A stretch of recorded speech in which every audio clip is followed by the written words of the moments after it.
meetups, the refrain is that when they walk into the rooms, they are often only the only ones. And so the item is intended to be a platform to interact inclusively, to make sure that people can network, build capacity to go after contracts and other opportunities, and also to be mentored or to mentor as well. So that's kind of our primary goal, which seems to be achieved both in terms of the robustness of the meetups and also the follow-up that we're getting behind the scenes. There are other ventures that are beginning to come from that, whether it is talking about a tech academy to begin to train people. There is a lot of demand around staffing services, by the way, so developers, anyone who is downstairs, we have Ebby downstairs who's going to be leading the charge. But for developers specifically, as I'm going to all these events and socializing more and more, people are clamoring. Do you know people who do Drupal, PHP, SAS, and Python? Somebody's looking for 6 Python developers right now. So one of the things that we really have to be deliberate about is making sure that we aggregate all of our information so that where we need talent to fill in the gaps, we have it readily at our disposal so that we can put it in there. So we have a LinkedIn group that we would love everybody to add so that we can robustly understand people's skill set, but we will be tracking it down deliberately. Again, Ebby downstairs, she's going to be leading the charge as I try to make some other inroads. So just as an FYI. This afternoon, our speakers, they're going to be 3 presenters. iSwap, that's getting their presentation ready. We have Coders for Africa as well, Amish Dafe, and then finally Dovin Day of RPoint Systems. By the way, you know that in the previous 2 we have not had any liquids or food. So do thank RPoint Systems for bringing that, because in the case that you guys are being socialized, to expect food, that is probably not going to happen next time. So give me a heads up. Unless somebody takes it. Josh, so can we make this bigger? That's as big as it's getting right now. Okay. Yep. And so with that, I have done my tap dancing long enough. I'm going to go back into the room slowly. But just keynote is that we have the city here. So even if you are not paying attention or whatever the case may be, Archana Sahay, Manager of Entrepreneurial Investments for the city. Todd Bilson, who's wearing a fabulous suit. Where are you, sir? Right there. Oh, excellent. Yeah, Todd Bilson, Technology Procurement Advocate for the City of Philadelphia. So for those of you who are either looking to collaborate to go after city opportunities or already have the capacity, make sure you target both of them. Without further ado, Broderick Byers of iSwap. Thank you. More good afternoon. Oh, and 5 minutes per speaker. Yeah. I got that. We just want to jump this. Everybody vote today? Yes. Get everybody excited. All right, listen, my name is Broderick. Last name is Byers. I am the CEO of a online marketing firm called Internet Advertising Marketing Solutions, or IAM Solutions. Obviously, as a online marketing firm, guess what? We're a marketing firm. We created a product to address a need because I'm a social entrepreneur. Now, if this clicker was working right, I'd be able to get up and move around and we'll be more animated, but I can't do that right now, so I'm gonna be here and try to do this kind of sideways. Anyway, the mobile platform that we're introducing in probably about 60 days is called iSwap. iSwap is an acronym for I Shop with Our People. And the concept is to connect our consumers to our businesses. And if you notice, I've enhanced the word our, and I'm gonna get to that and explain why later. Josh, I just click. Just move forward on the slides here.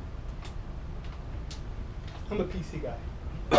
So, iSwap addresses the economic crisis of the black community.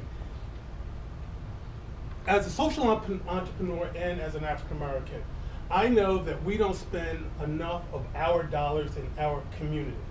Now, when I say our, I am specifically now talking about the African American community, but this holds true in a lot of other communities. And we're going to talk about that again in a minute. Why did I do this? Okay. So, what you'll notice here is circulation. In the Asian community, a dollar stays in the community 28 days. Caucasian, 10 days. Jewish community 19, I think the Latino community is about 14, 15, and you see there African Americans, a dollar stays in our community for 6 hours. Problem, when that money flows out of our community, it impacts economic development. We can't hire people because the money's not there for our businesses who are in the community to hire people. Now, this is not a black and white thing, trust me. This is just a reality of our urban markets. And so you start talking about economic development, you start talking about, well, how do we address the unemployment, untrained, uneducated community in our cities? I think I've got a solution. Okay, so iSwap, a mobile marketplace and information delivery platform that connects small businesses to consumers of multicultural communities. Again, this ain't a black thing. This is an economic thing. And if you notice, we have a person in an urban environment who's not connected to metro suburban consumers. My friends who live out in Lafayette Hill will tell me, Brad, I'd love to support, or hire a black plumber, but I can't find one. You go Google black plumber in Google, cannot find one. It don't work. So we came up with a concept of kind of like Google, Yelp for people of color, be they Asian, Latinos, African Americans, what have you. And it's called market segmentation. Remember, I'm a marketing guy. So, I gotta get a Mac. For another reason is to learn how to do this. Shouldn't take.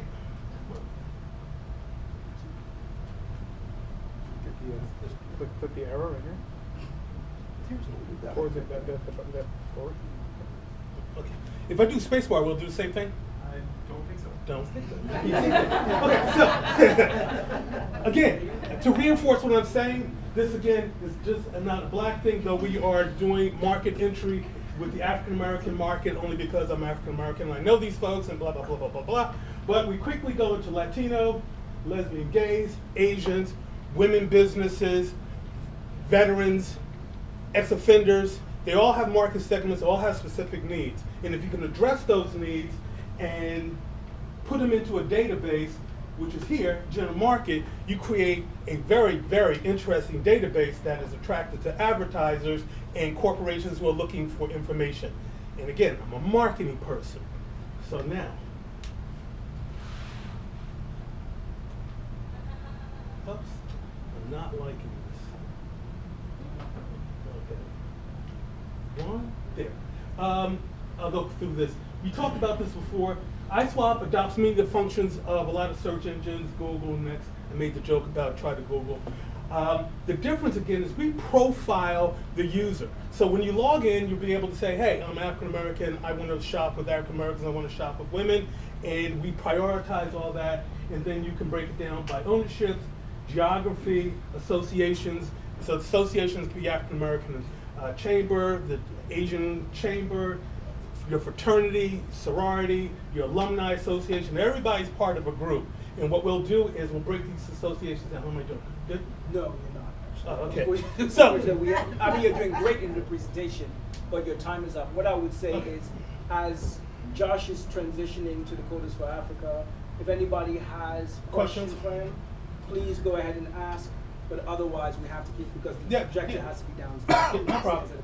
So my whole thing is, we're building this app or platform, and what we're looking for is folks to participate in that. If you have businesses that you feel are qualified, I'd like to get those folks, and we'd like to contact them and put them into our database.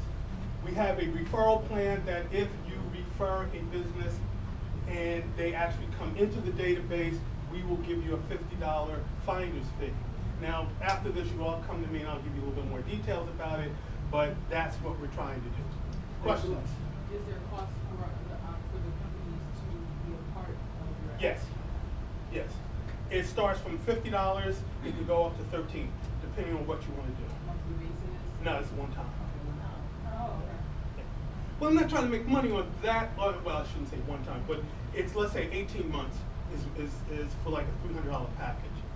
And then there are things that are free, and we're not trying to make money with the directory as much as if we can collect data, that data is much more important to me than your $50 or someone's $400. Sorry. Did you cite Gottman?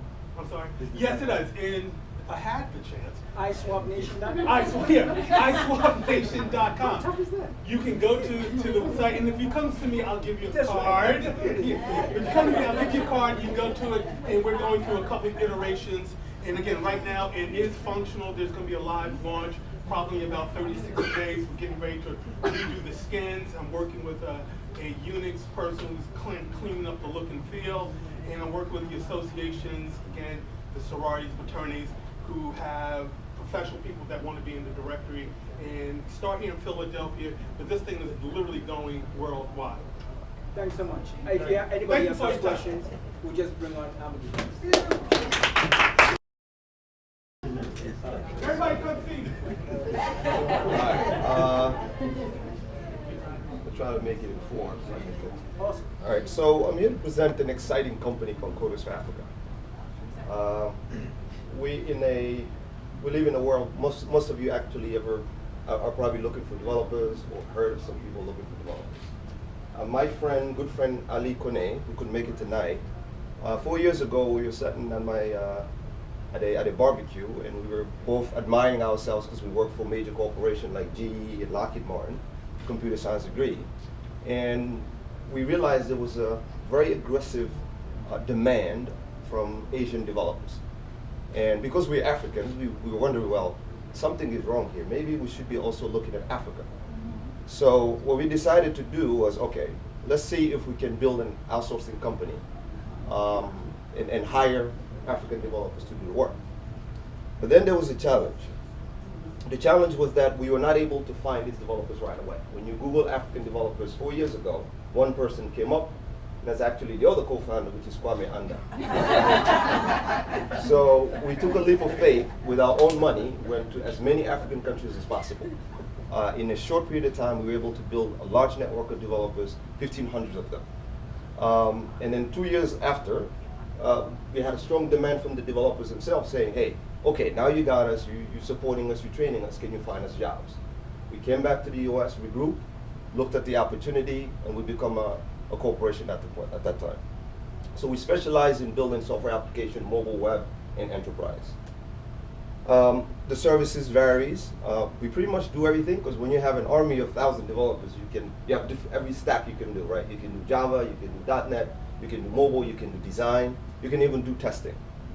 Our approach is very simple. We like to do Scrum because most of the people now who ask for software development, they base it off of UI, UX first. They don't want to even hear about the backend. They want to see how it's going to look, how it's going to function. So we spend a lot of time, getting close to the customer, and that's the agile approach. If you don't know what it is, I can explain later. So our model is very simple. We support the coders, we train them, and we hire them. These are some of the leaders. These are like those who actually lead the countries they're in.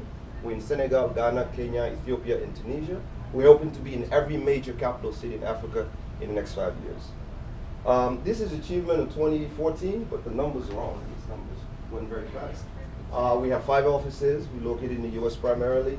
And then we built impactful apps too that I'd like to share with you. I'm trying to go very fast here to get this up. So our model is very simple. You have developers, you have software demand, you match them together. These are the founders, myself, Kwame Anda, Ali Kone, and Elwood. You notice none of us are from the same country because we're a Pan-African company in a sense, because it's 1 billion African. Why would I serve just 11 million, 50 million Africans if I can serve 1 billion? These are some of the apps I was talking about. One is an entertainment. Bozo is being launched right now in Africa. It matches superstars and their fans. We have a banking app. We have a point of sale, and we also have an African football app. These are some of our clients, and that's it. So you have about 1:30 to ask.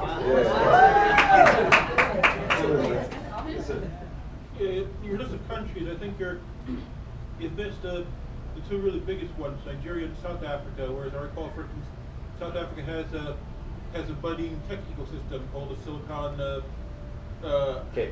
Cape Consortium, and also has the only high performance computing center, Center for High Performance Computing in Cape Town on the African continent. Yeah, most people, when they build a tech company, there's two countries they look at. Actually, they used to do three: Egypt, South Africa, and Nigeria, right? Yeah. Because of that. Because of the resources we had, we can go to all of those countries. We're able only to go to 6. Nigeria, we've been trying to go many times, but every now and then it's Ebola, or it was the elections. There was always something, right? But we do have Nigerian developers in it. So we're going to be in every country possible in Africa. So we actually have a new model that we pivoted a little bit called Developers as a Service, whereby we can't hire all those thousands of developers. We just use them on contracts, right?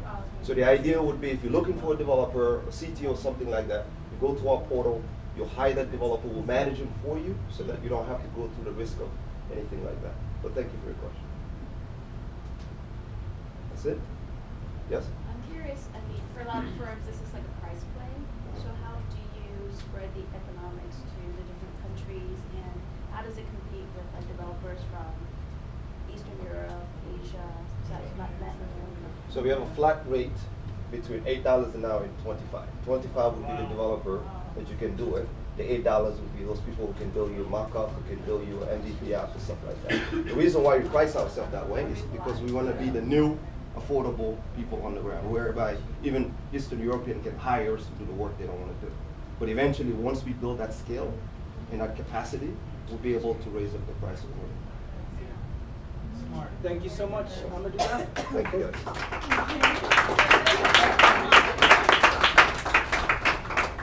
And distinguished member of the group, Mr. Dovin Ade, will be presenting on the R-Point system. My phone just died, so I won't be able to keep time. If anyone else wants to keep time, on Dovin Ade. I'll do it.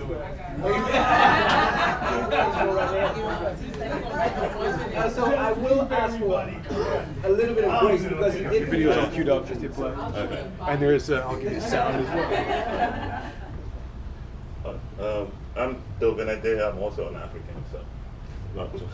And I'm an engineer by trade, but we develop apps, mostly commercial apps. And you can see our apps in some stores here in Philadelphia. If you go on Baltimore Avenue, Manayunk, if you know Volo Coffee House, the application they use is ours, text to order. We developed that. And the only text to order application that can use credit card processing. And it was started in my living room, and we had 4 of us. The owner, my co-owner is the one who provides you the food. She owns a Zoom restaurant in West Philly. So, so we get, what is the difference between us and other people is our application, not like Square, can work with anything you have. So if you have a printer that somebody else provided you before, if you use our application, it will work seamlessly because we create a hub that does everything for you. So you see I should put play here. So there's no volume. Hello and welcome to R-Point Point of Sale. R-Point is the only iPad POS that connects to your new or existing POS. Printers, credit card machine, cash drawer, display pole. No need to spend money on expensive peripherals. With R-Point, you can keep your existing merchant service provider. Let me show you how it works. First, download the R-Point app for free on your iPad. Then, connect the palm-sized device provided by R-Point to your internet router. Last, connect your printer, cash drawer, credit card machine, and other devices. R-Point is EMV and Apple Pay ready. Visit rpointsys.net for your free try. Okay, so we do Apple Pay and we do EMV. EMV is coming in October. So, so we are all about commercial development, and we also have a couple of developers from Africa. So thank you very much.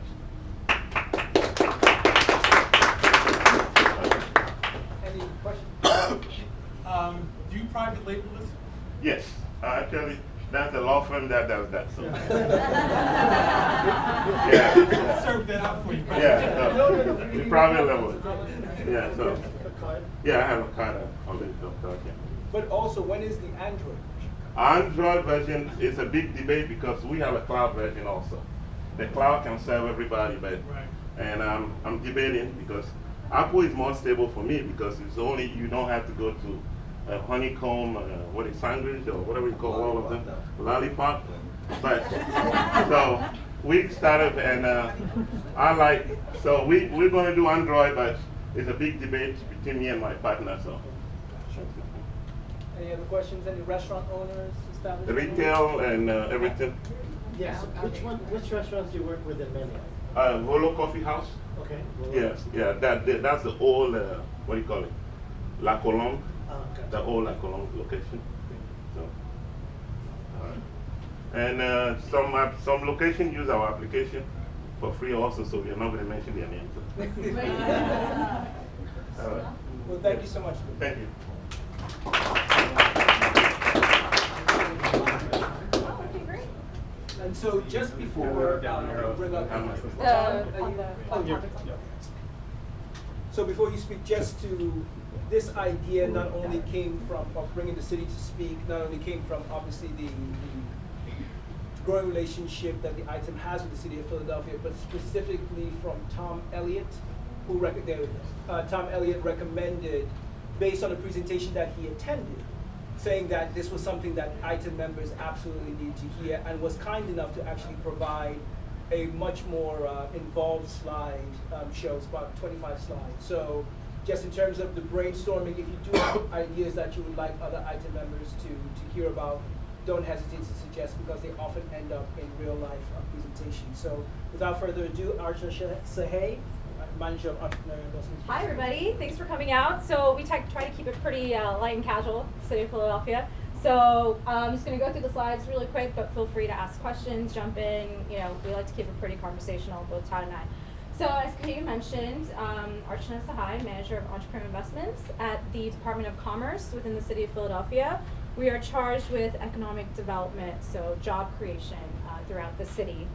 And I particularly oversee the startup tech sector, so I am charged with supporting and growing the startup ecosystem in Philadelphia. And the startup brand for the city is Startup PHL, so that's our Twitter handle, please follow us. The three main initiatives that come out of Startup PHL, the website, startupphl.com, is the online home for the Philadelphia startup community. It is being rebranded, relaunched, so you should see a brand new website around the summer, late summer, early fall of this year.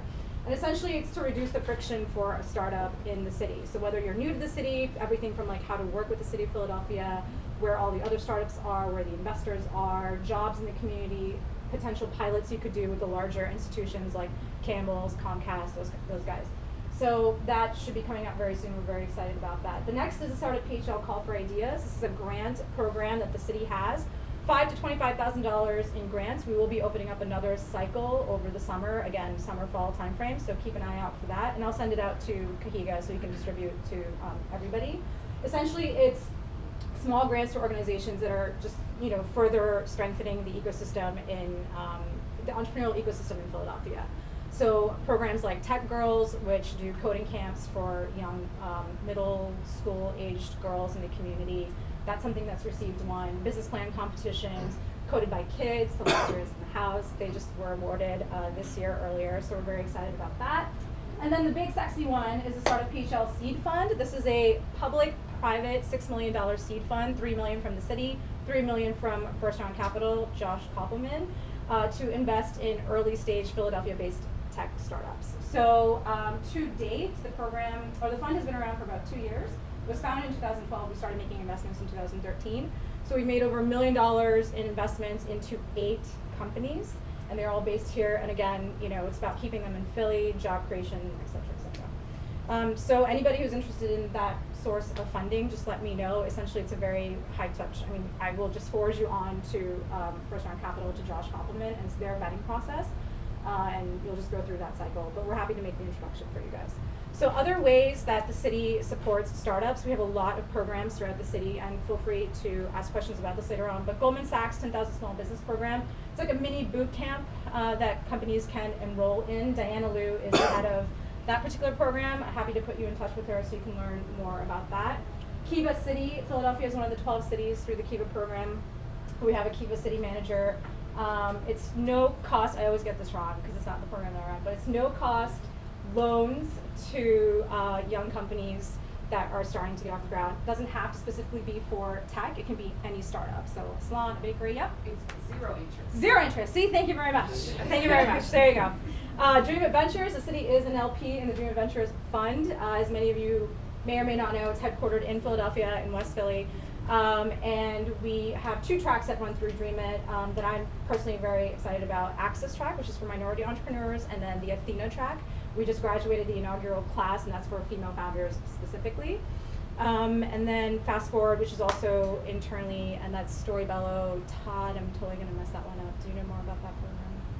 Yeah, so you can talk about that one. All right, great. So the other incentives that we have for growing companies, and again, this isn't just specific to tech. This can apply to a lot of the companies in Philadelphia.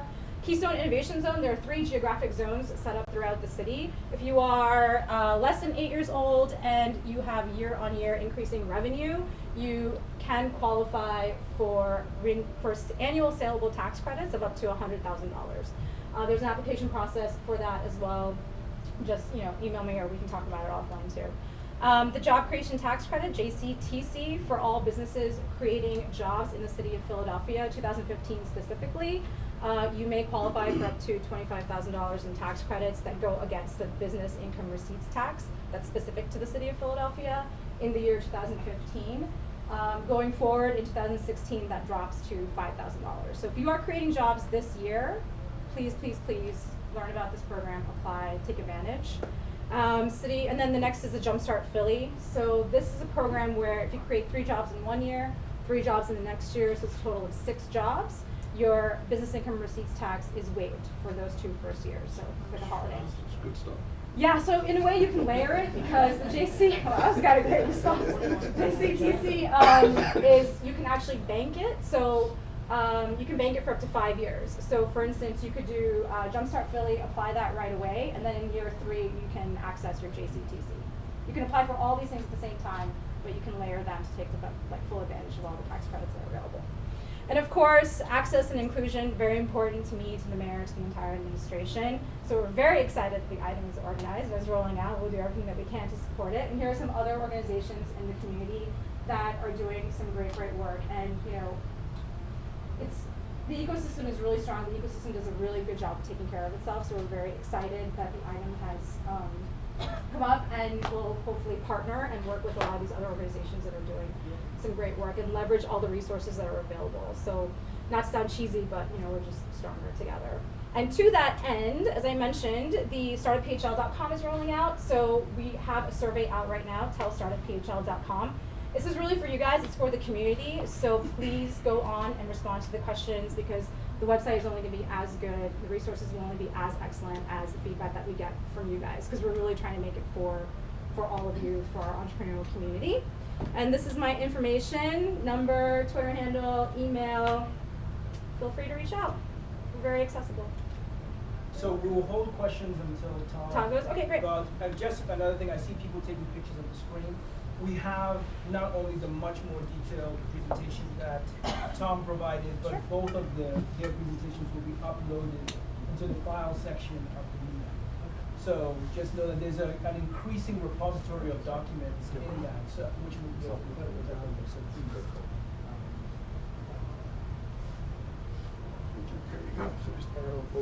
I still have a technology steward here.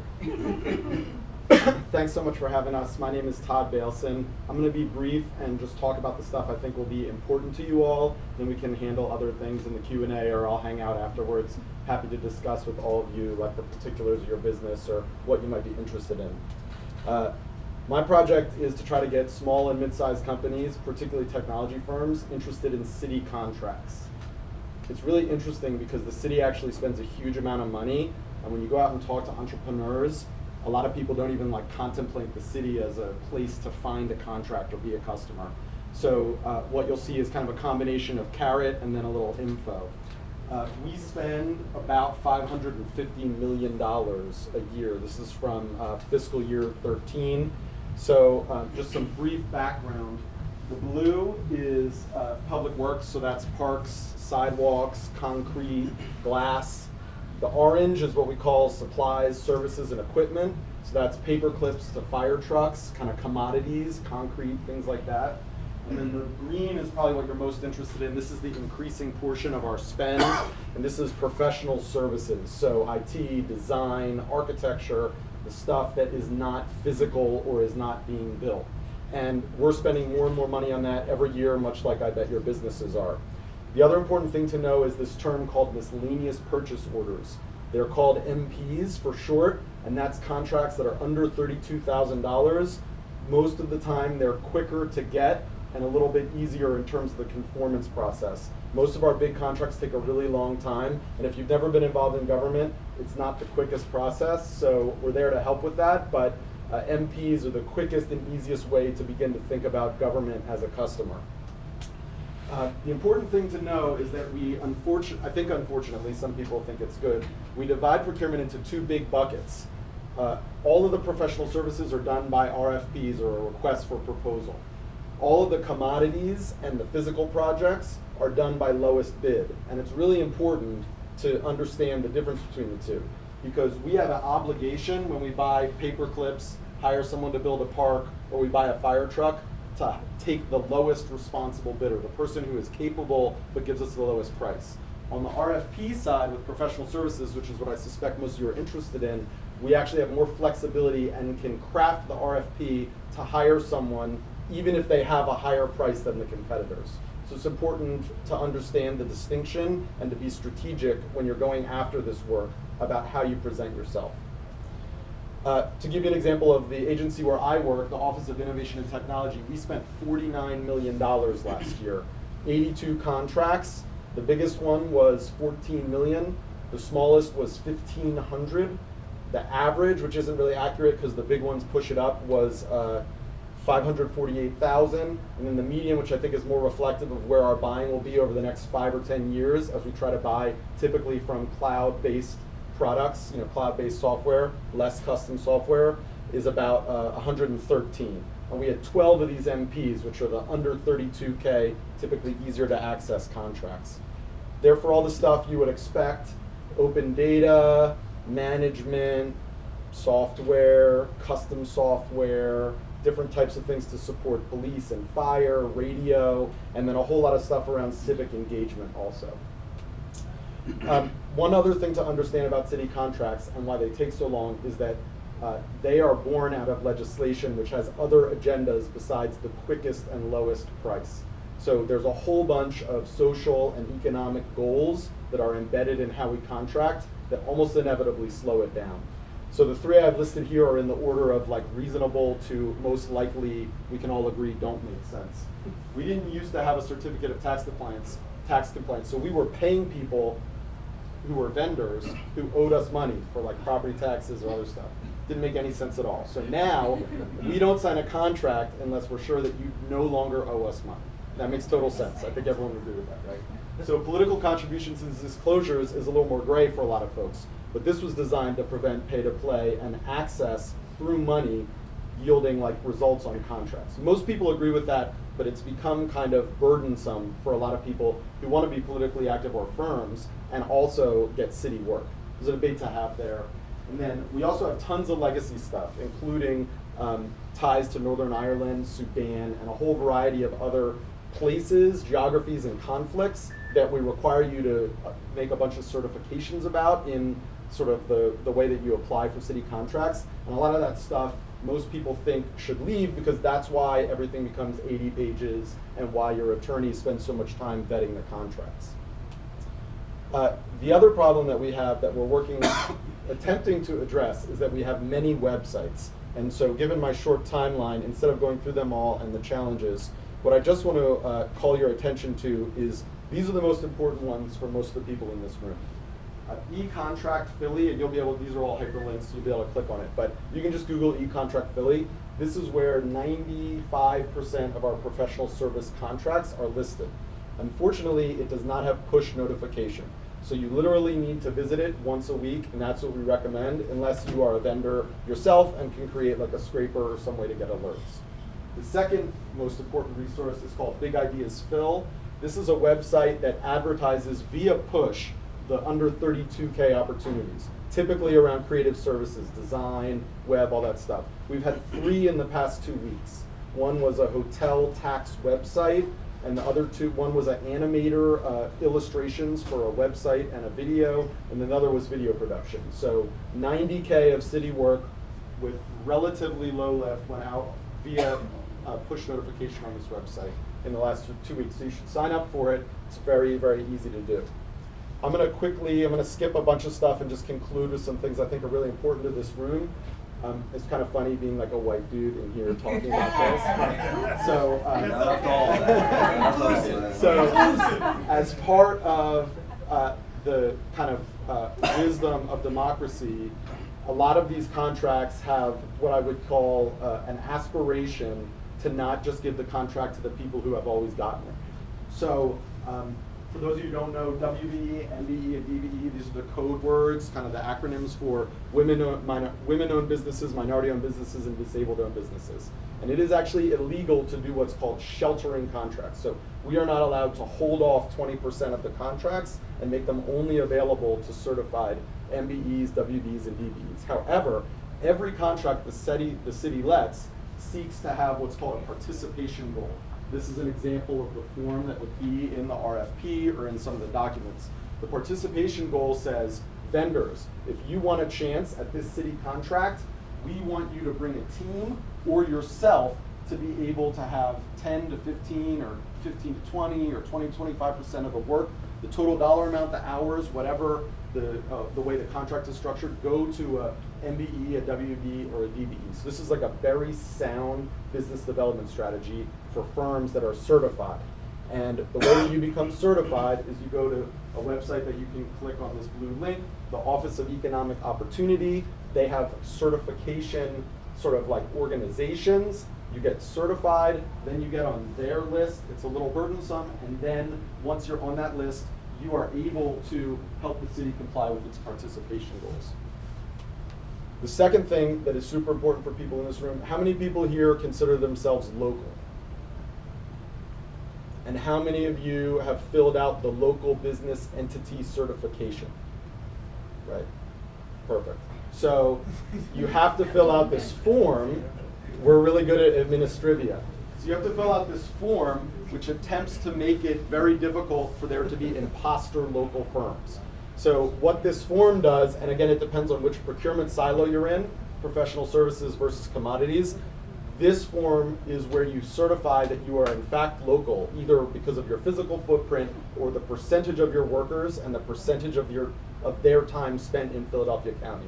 And the reason it's burdensome is there was an effort to make sure this is kind of solid so that it can't be fake. There's a lot of firms that might rent an office and then just have no one there and be able to get this. The local preference is important for RFPs because we are always saying that we would prefer to hire locally, particularly if you're then taking that contract and going to hire locally. But it's even more important if you're in the commodities silo, because we offer a bid preference. So the way to think about that, and this is unfortunately difficult to do in the professional services realm, so this may not apply to most people in this room, but if you're a concrete vendor and we're buying $600,000 of concrete from you, and you're a LBE, a local business entity, we take 5% off of your bid. So your bid would register as $570. It's a real competitive advantage. And all your other vendors, if they can compete with you, they would be at $600K. So you get the project, flat. It's very simple. All you have to do is fill out this form. There's a bunch of things we're working on. I think the thing that's most interesting to people is that OIT is shifting to buy in the cloud. And we can talk about what that means after for those people who don't know what that means, but we don't want to be building custom software and then paying people to maintain it. What you see here is the spike of legacy software, because finding these people to work on our stuff 6 or 8 years from now is expensive and annoying. We want to buy best of the best from the cloud and have the maintenance be part of the relationship, be able to keep buying that software, and the owner will they'll keep investing in it, and we'll be the beneficiary of that. We won't have to pay for the maintenance as a side contract or a separate contract or a multi-year. We have trouble with multi-year contracts. The other thing to note is that we are working on a central hub so that it will be searchable, easy for you to get to, single door. This is the promise of e-procurement or electronic online procurement. We're not there yet, but this is a project that we hope to kick off in the very near future. And this is from another presentation, but one of the things we want to do is have a better conduit to technology vendors. We want to buy locally, so I'd be very pleased to chat with everyone afterwards, particularly who wants to kind of stay on the radar and make sure that we sort of connect all the dots there. So thank you so much. You want questions? Or? Yeah, absolutely. So if the questions, and then obviously people can just interact. But my first question, just to kind of kick it off, if people are interested, is essentially being the technology procurement advocate to run through that, or is there more to it in terms of consultations with people in your department? We can be a conduit for those things. A lot of people in city government are sick of meeting with vendors. I'm kind of new, and I'm not, and like, I think meeting with vendors is a good way to broaden. So there's like, you gotta manage personalities like you would have to in any business development, I think. This effort comes out of Archana and I both, I think, being newer and recognizing that the city has attraction and retention efforts, and there was always a relatively public face to that. But my job is about making sure that people know that the city can be a great client, and there's a heavy lift sometimes at the start, but there's also strategic positioning you can do to have it be a really good client. So we want to do, the reason that we're here together and seeking these particular opportunities is to kind of round out this attraction and retention city presence, because city contracts are real, there's real money, we pay, they take a long time to conform, unfortunately. So, yes, sir. I'm incorporated in Delaware, doing business, pay taxes here in Philadelphia. So do I qualify? For? Well, these many programs we were talking about, you kept saying, you know, Philadelphia businesses. So technically, I'm a Delaware corp. Right. So for the LBE, the local business entity, it's about physical footprint, and then you have to meet certain percentage of your employees and an allocation of their time. And so I suspect it's designed to meet situations just like this. Being a touch of a student about the BERT, and I don't know if you want to like speak more, but like a lot of it comes down to where your clients are and how it relates to like, you know, apportionment ultimately of your income, which is a complicated question to answer in this forum. Is it Philadelphia County, or can you go to Delaware County, or is it specifically Philadelphia? It's Philadelphia County. For us, I mean, all the tax credits and such and the job creation is within the city of Philadelphia. And to be an LBE, it's Philadelphia County, that's the footprint. You either need an office here, that's your permanent full-time office, or you need a physical footprint here with certain, you know, your certain number of your employees working a certain percentage of their time. Would it be do a lot of business? It doesn't matter. It doesn't matter. The physical location has to be here. And the jobs that you're creating to qualify for the different job creation or the job tax credits have to be full-time positions, so not 1099 full-time positions within the city. But I'm totally happy to speak, like, so I used to work a lot on legislation around taxation because I worked for an elected official here. And the economy is changing how we think about taxes, right? So you've got servers over here and customers. So you probably are pushing the boundaries of what the people who wrote this stuff considered at the time. And that may be beneficial for you to not have the laws change. It may be beneficial for you to change the laws. And I'd be happy to talk with you about that afterwards. We can talk afterwards. Thank you. Yes. Thank you. You have the list of the company that you select. Now also, how can we know this process is fair? Some of us, I'm not just gonna tell you, we are not scared of competition.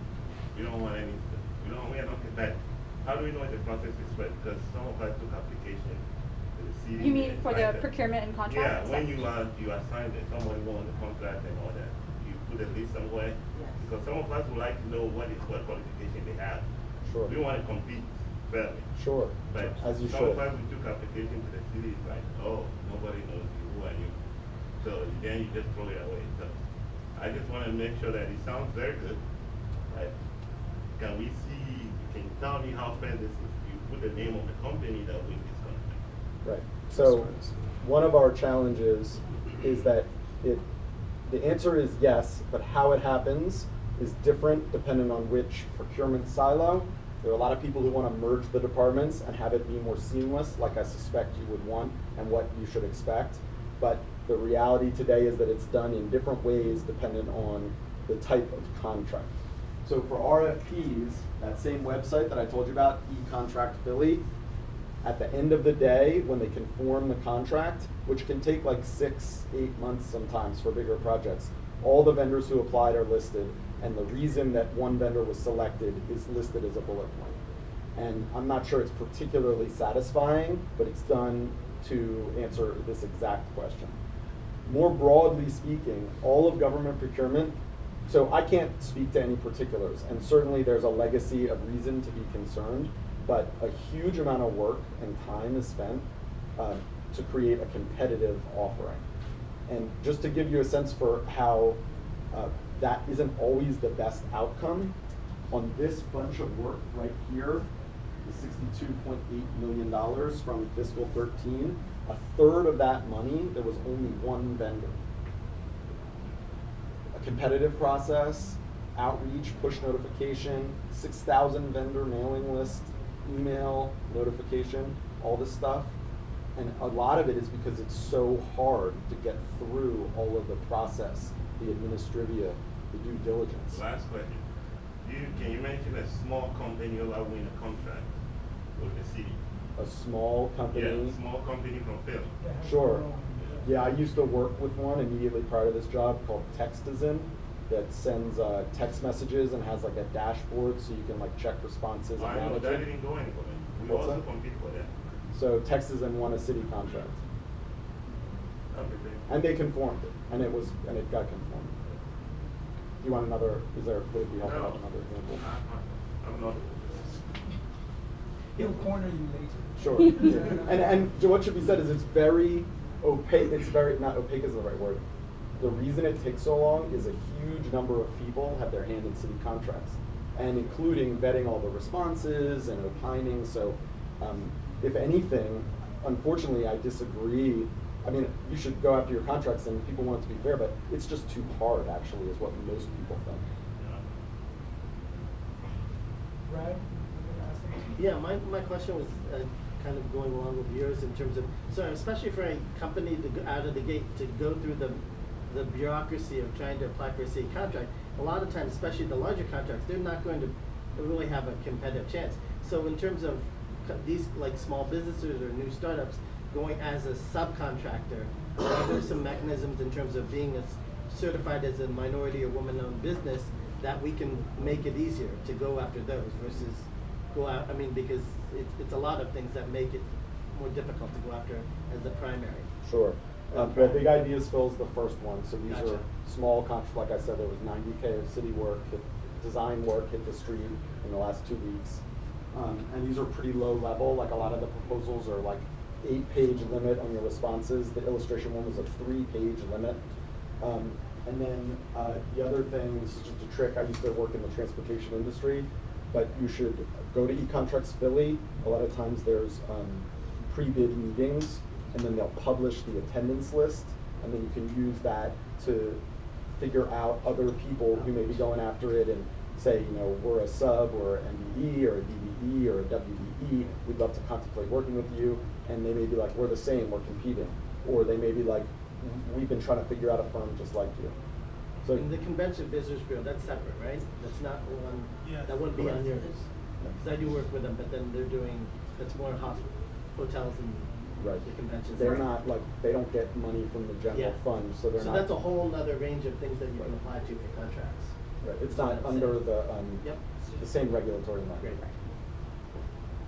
Just for entrepreneurs, a similar question to you in terms of a company. I know that Sylvester is one of those, but a business that has enjoyed some of the perks that you're, not perks, but the resources that you're. Yeah, so Very Apt is a company, basically they're using big data analytics to make the rental process a lot easier for people in the city, and we're based right here in the city of Philadelphia. They've raised $270,000 now. 100,000 of that was from the Startup PHL fund. So what Josh has done is initially it was a seed fund, so he was cutting checks of about 400, 500,000, and he realized that there was a need in the marketplace for something maybe a little bit lower. So he rolled out an angel fund, and he's invested about 100,000 into, I'd say, six different startups. So Very Apt is one of them. Square Knot is another. They're also based in the city. So Variapt has generated 7 jobs for the city of Philadelphia. SquareNaut has generated about 5 jobs for the city of Philadelphia. And SquareNaut is a visual how-to guide. So right now when you Google how to do something, it's a very static guide, like online, just kind of gives you a whole bunch of like instructions, etc. And what SquareNaut does is basically makes it a very interactive, visual way of viewing how to do something. So those are two examples of the things that we would find. And I say, like, again, the city does not participate in any of the investment decisions. It's strictly done by the process that Josh First Round had for how they, because when we put the RFP out, it was a national RFP. They're the ones who won it, so we really defer to that when it comes to the investments that they want to make. So whatever his investment thesis is, whatever First Round's investment thesis is how it's rolled out.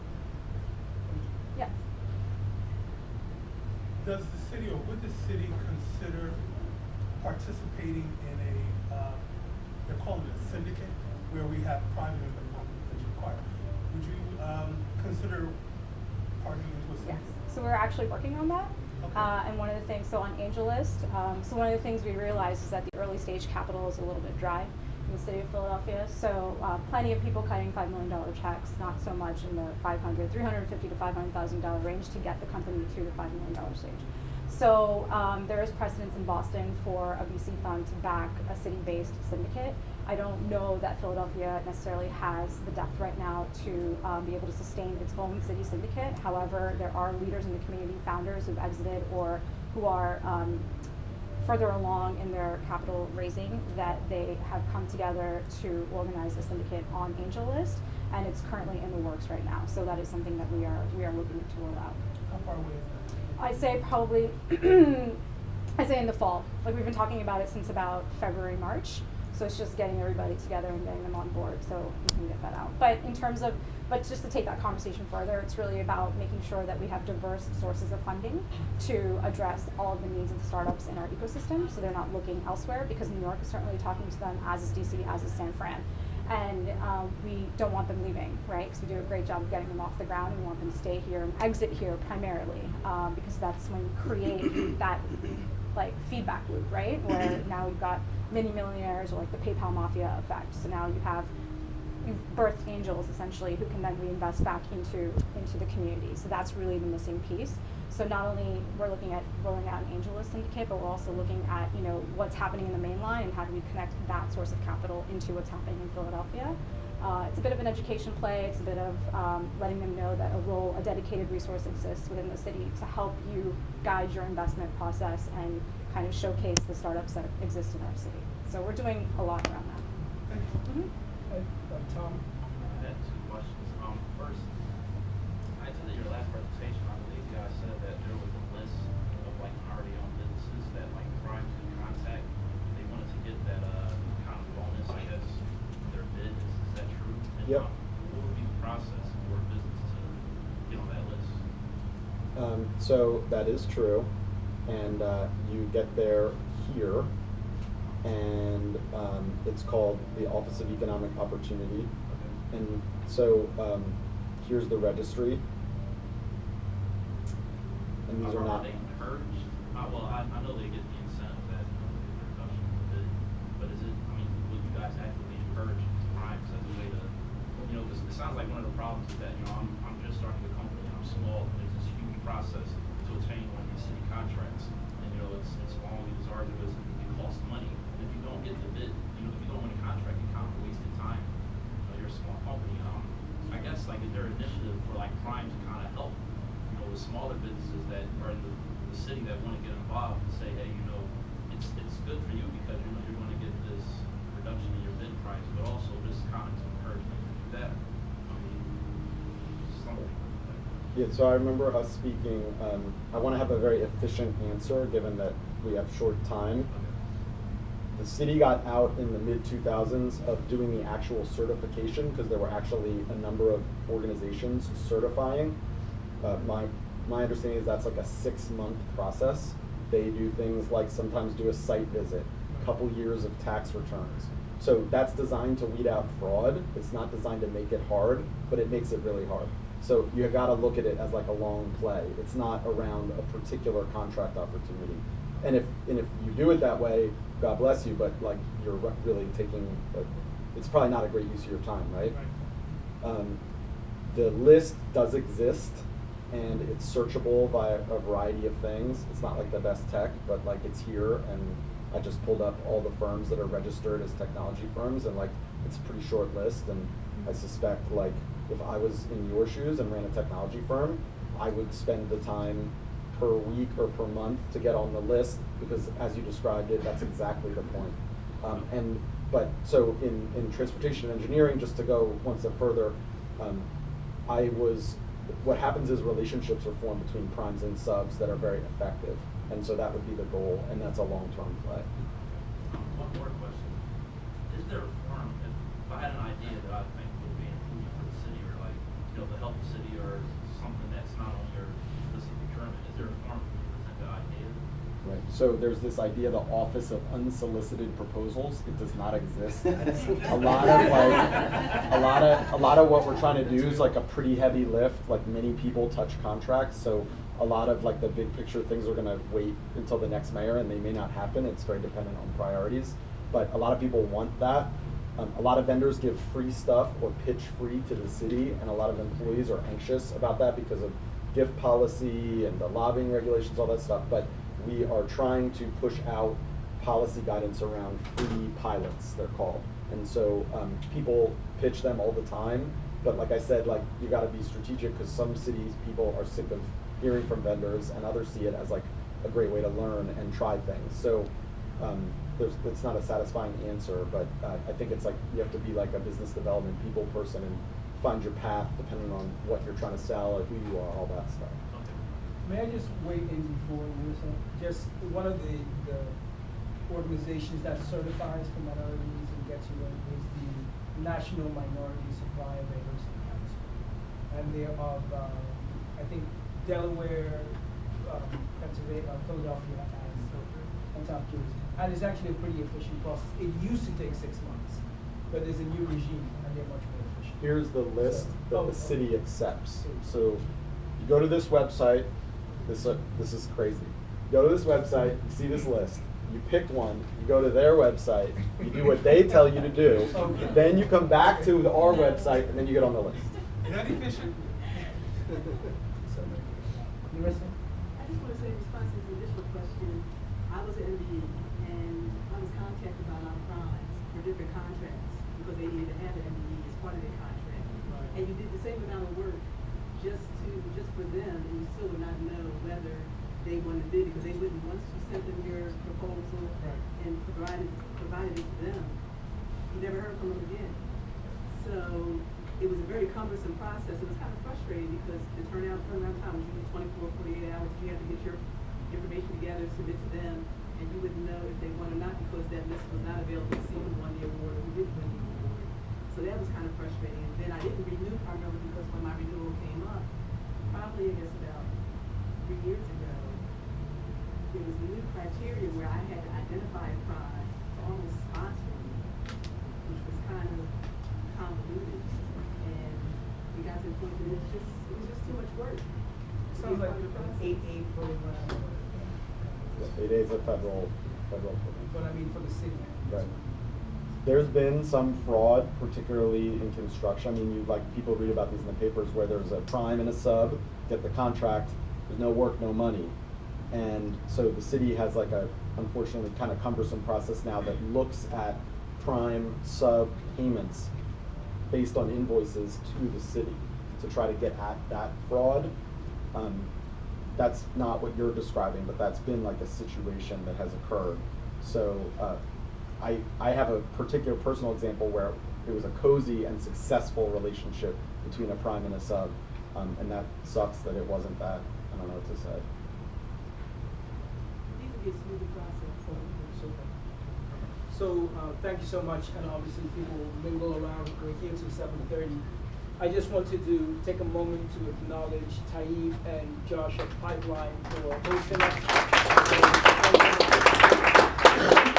And since we appear to be gaining a lot of traction, I have had to elicit help, and so Ebby, who all greet you at the front door, will be sort of managing things. So consider her sort of the executive director of the concern. So she'll be reaching out, making sure that we're drilling down and getting the appropriate data points so that we are a little bit more focused. She's a sophomore at Penn, junior at Penn, sorry, and you know, so we'll be help facilitating. So when you start seeing communications from another voice and another tone, just know that it's from Penn. So thank you so much for coming once again.